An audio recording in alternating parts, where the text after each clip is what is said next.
Olá, está começando agora mais um encontro semanal.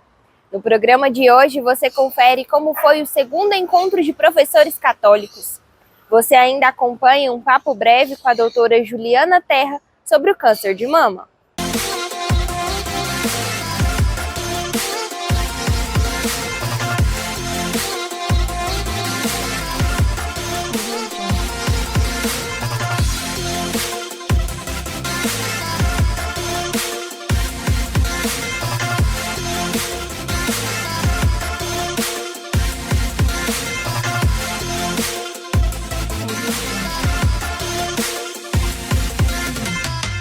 O mês de outubro é dedicado à campanha de conscientização sobre o câncer de mama. Por isso, no quadro Papo Breve, a doutora Juliana Terra vai nos falar um pouco mais sobre o assunto.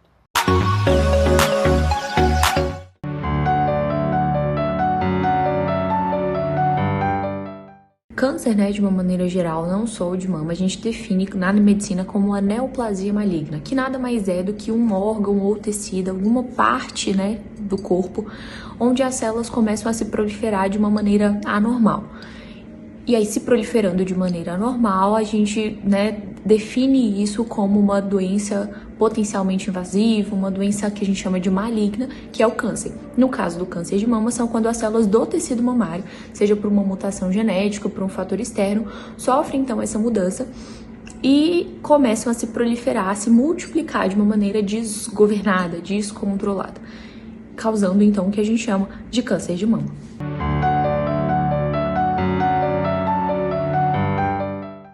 O principal, um dos principais é o sexo feminino, então ser mulher, só o fato de ser mulher a gente já tem um risco maior de ser acometido pelo câncer de mama. 99% dos casos acometem mulheres, não que não possa acontecer em homens, mas 1% só dos casos de câncer de mama ele se manifesta na população do sexo masculino. Idade das pacientes, então principalmente ali por volta dos 40, 50 anos, é onde a gente tem ali a taxa maior de incidência, mas quanto maior a idade das pacientes, maior também a taxa de risco dessas pacientes de desenvolverem um câncer de mama. Fatores genéticos, então história familiar positiva, se eu tenho principalmente familiares de primeiro grau, como irmã, mãe, filha, com câncer de mama ou câncer de ovário, já é um fator de risco também para desenvolver o câncer de mama. Exposição a hormônios, então pacientes que fazem terapia de reposição hormonal, uso de anticoncepcional oral também entra como fator de risco. E essa exposição hormonal não corresponde somente a hormônios sintéticos, ao que a gente toma ou injeta, mas a própria exposição hormonal ao longo da vida. Então, pacientes que menstruaram muito jovem ou que entraram na menopausa muito tardiamente são fatores de risco também para desenvolver o câncer de mama. E hábitos de vida, então obesidade, sedentarismo, tudo isso também está relacionado a uma incidência maior do câncer de mama.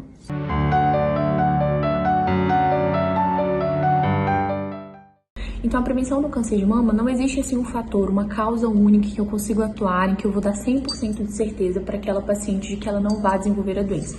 O único fato de ser mulher a gente já tem esse risco com o avançar da idade de desenvolver a doença. Mas tem alguns fatores modificáveis que podem influenciar, sim, que a gente tem vários estudos hoje em dia falando, de certa forma, e comprovando que diminui a incidência e o risco da mulher desenvolver câncer de mama. Por exemplo, nos hábitos de vida. Então, ter uma alimentação saudável, uma rotina saudável, praticar atividade física, tudo isso que está relacionado a diminuir a questão inflamatória do corpo, tudo isso está relacionado, sim, com uma menor incidência de câncer de mama. A gente vê uma incidência maior do câncer de mama em pacientes com obesidade, com IMC maior. História familiar, então eu tenho história familiar de câncer de mama, câncer de ovário, principalmente familiares de primeiro grau. Essas pacientes, elas têm que começar esse acompanhamento com o médico mastologista, o oncogeneticista, o geneticista, o quanto antes, para ser acompanhado ao longo do tempo. Tem indicação, em alguns casos, de fazerem teste genético, e alguns tipos de mutação, como a da Angelina Jolie, BRCA1, BRCA2, que foi tão falado, tem sim a indicação de fazer a retirada da glândula mamária, substituir por prótese, com o intuito de diminuir o risco dessa paciente que tem essa mutação de vir a desenvolver o câncer de mama.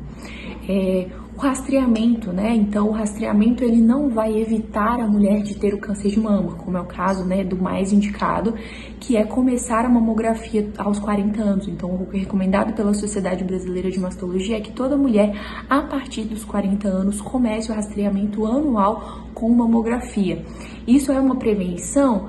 Isso, de certa forma, não vai evitar com que a mulher tenha o câncer, mas se ela tiver, vai pegar um estágio bem inicial, possibilitando aqui pra gente um tratamento assim o quanto antes, mais rápido, com uma chance de cura muito maior para aquela paciente.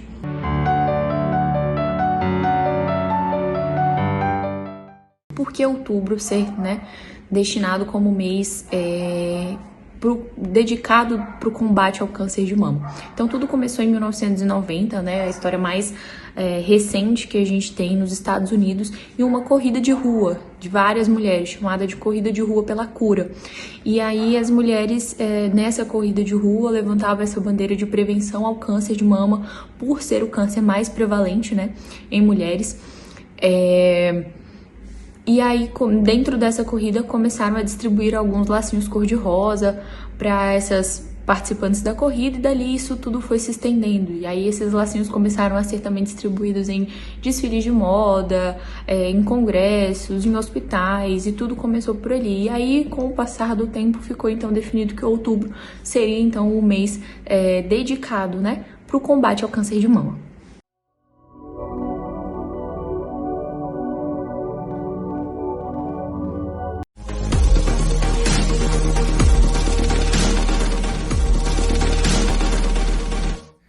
Agora você fica por dentro dos acontecimentos em nossa arquidiocese, na Igreja do Brasil e também no mundo no nosso Giro da Semana.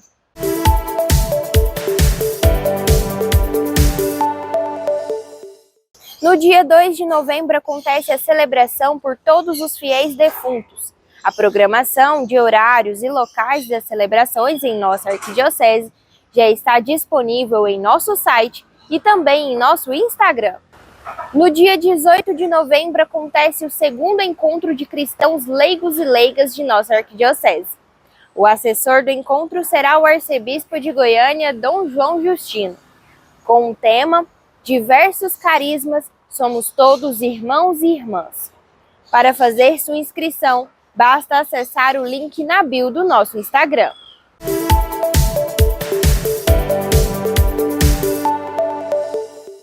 A Comissão Episcopal para a Animação Bíblico-Catequética da CNBB lançou a partir do dia 17 de outubro a pesquisa A Catequese Hoje no Brasil, que tem como objetivo colaborar para levantar um diagnóstico sobre a catequese a serviço da iniciação à vida cristã hoje no país. Acesse o formulário por meio do QR Code que aparece na tela. O levantamento é direcionado a todos que estão empenhados no processo de catequese no Brasil. A comissão reforça que os dados são anônimos e que não é necessário a identificação para preencher. Participe! A Comissão Episcopal para a Animação Bíblico-Catequética da CNBB realiza de 30 de agosto a 1º de setembro de 2024 a Romaria Nacional de Catequistas, no Santuário Nacional de Aparecida, em São Paulo.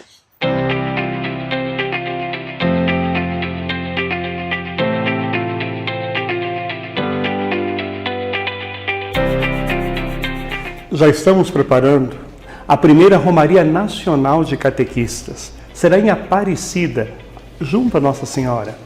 Será de 30 de agosto a 1º de setembro. Os catequistas do Brasil vão se encontrar junto à Mãe Aparecida para pedir luzes e encontrar caminhos para transmitir melhor a fé cristã às novas gerações. Você, catequista, não pode ficar fora desse grande movimento que vai trabalhar a celebração, a oração, mas também a formação e a animação. Nós precisamos fortalecer a iniciação à vida cristã em todo esse país. E onde você está, você já faz muito. Procure participar desse encontro. Vai ajudar você a qualificar ainda mais a sua caminhada catequética. Esperamos você, catequista. Até, se Deus quiser, a Romaria Nacional de Catequistas.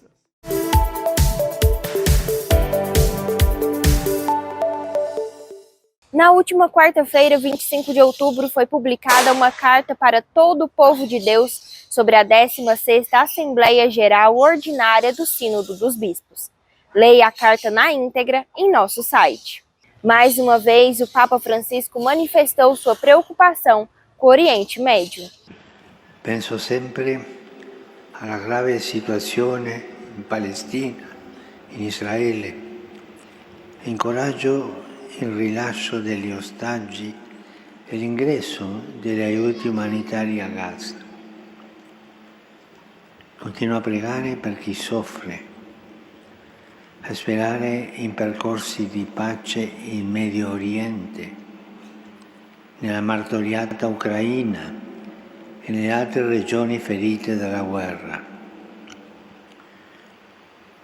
Ricordo a tutti voi che dopodomani, venerdì 27 ottobre, vivremo una giornata di digiuno, di preghiera, di penitenza. Alle ore 18 in San Pietro ci raduneremo a pregare per implorare la pace nel mondo.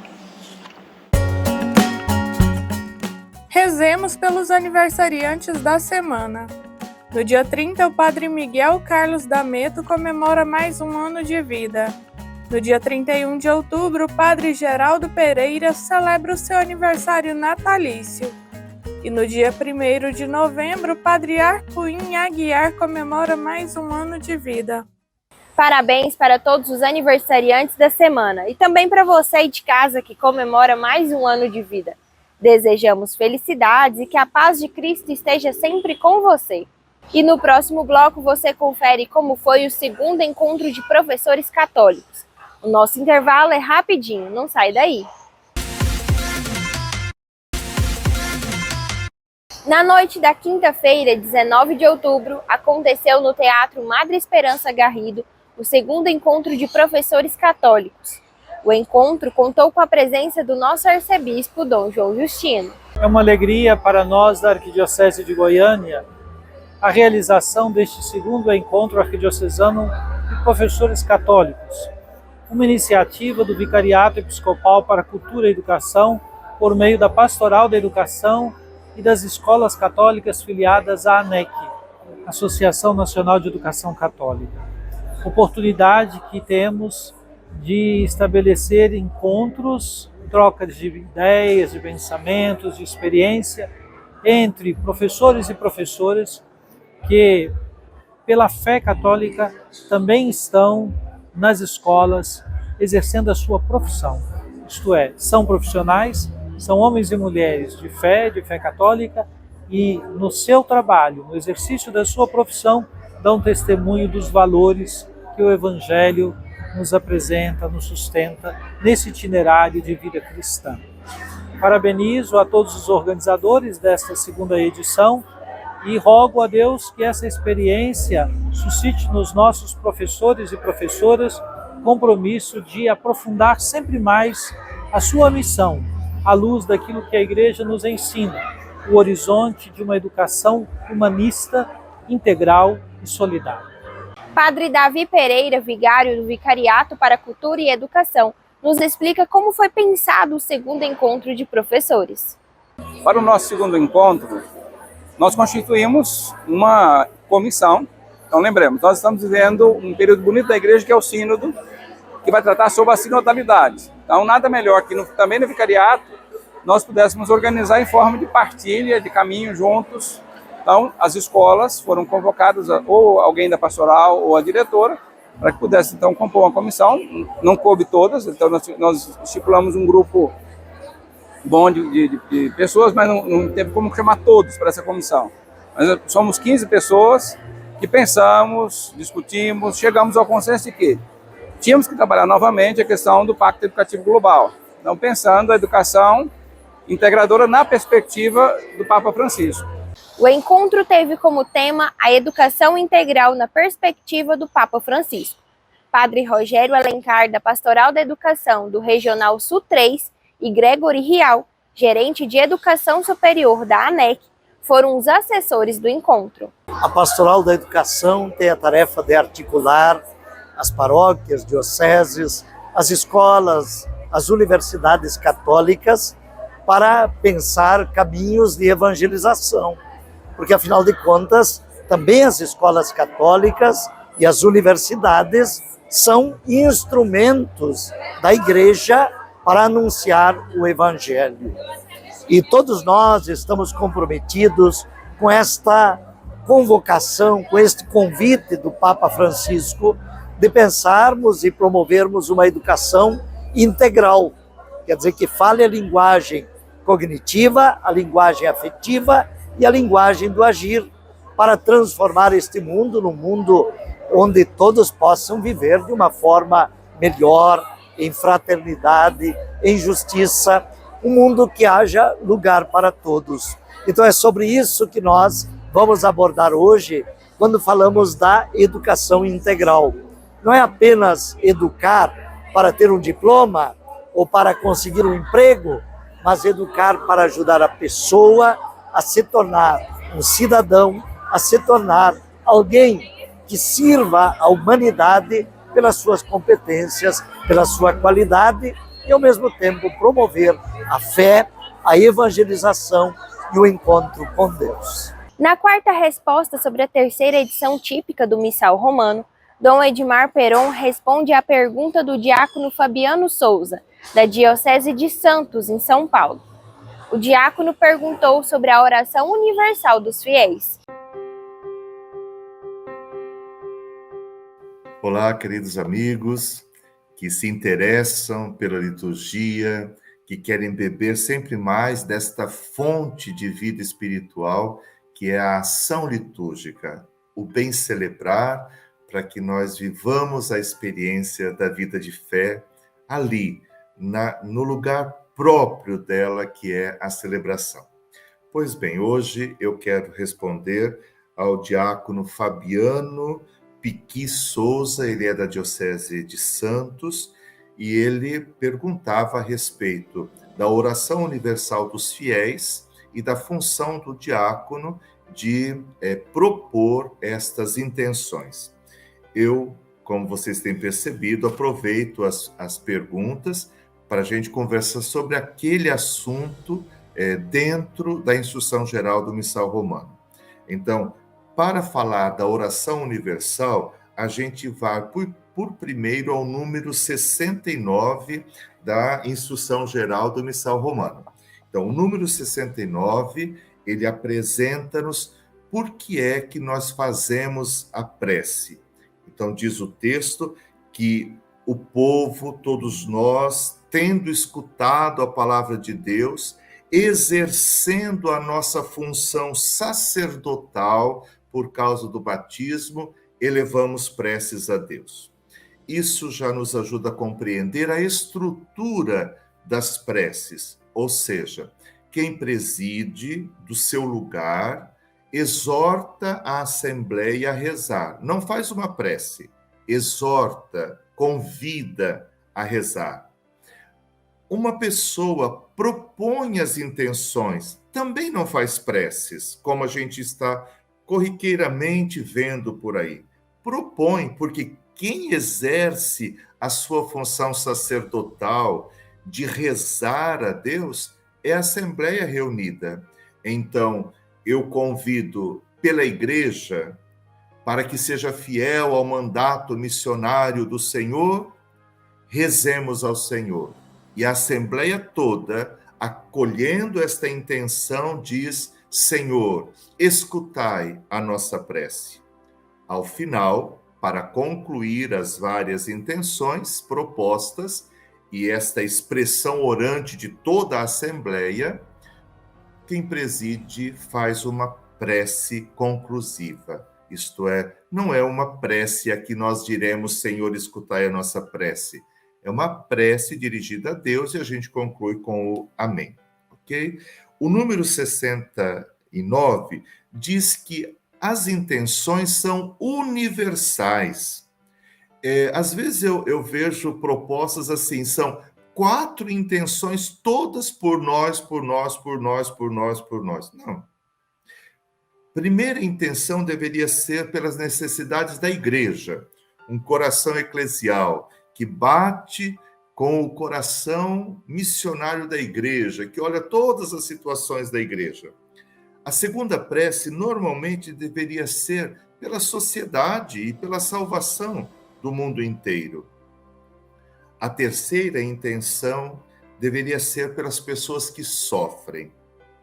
E a quarta, pela comunidade reunida. Assim nós teríamos uma estrutura de preces universais, pela igreja inteira, pela salvação do mundo, por aqueles que sofrem e pela comunidade ali reunida. Em ocasiões específicas, como crisma, como o matrimônio, como os funerais, então as preces seguem estes momentos próprios, só nessas ocasiões. Nas outras vezes, são preces universais, ok?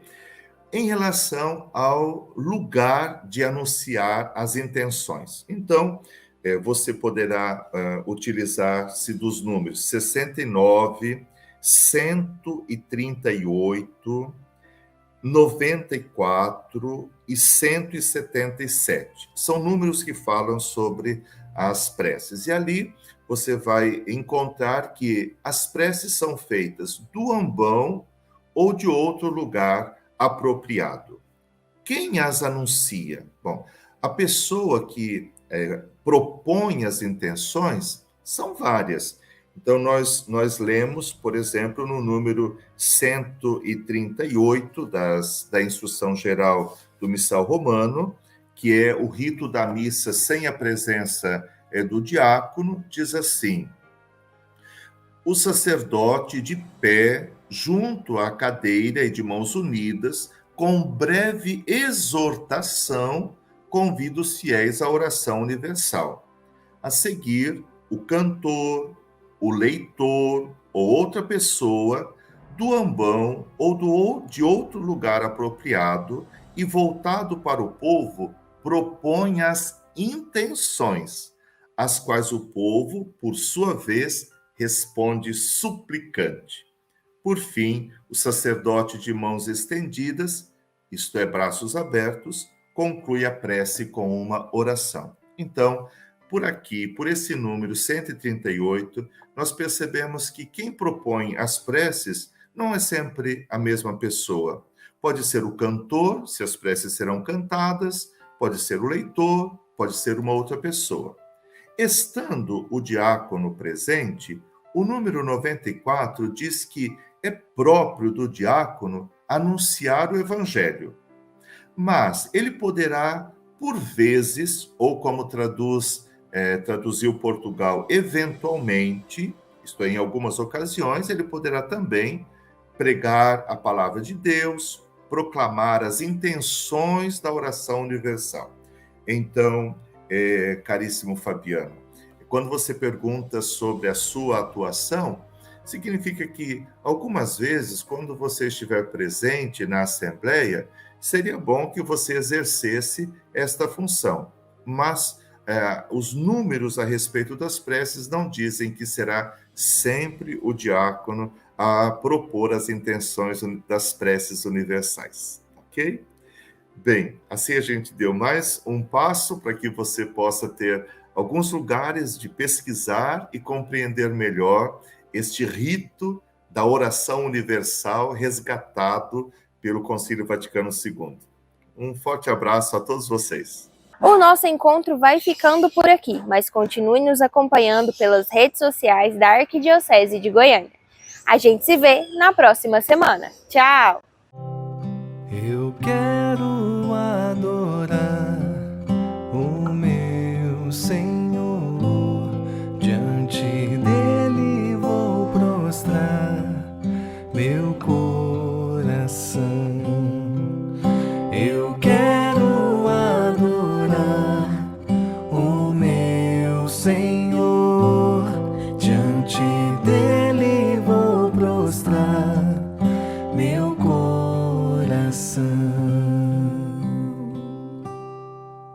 E eu te louvo, meu Senhor, meu Deus. Te agradeço por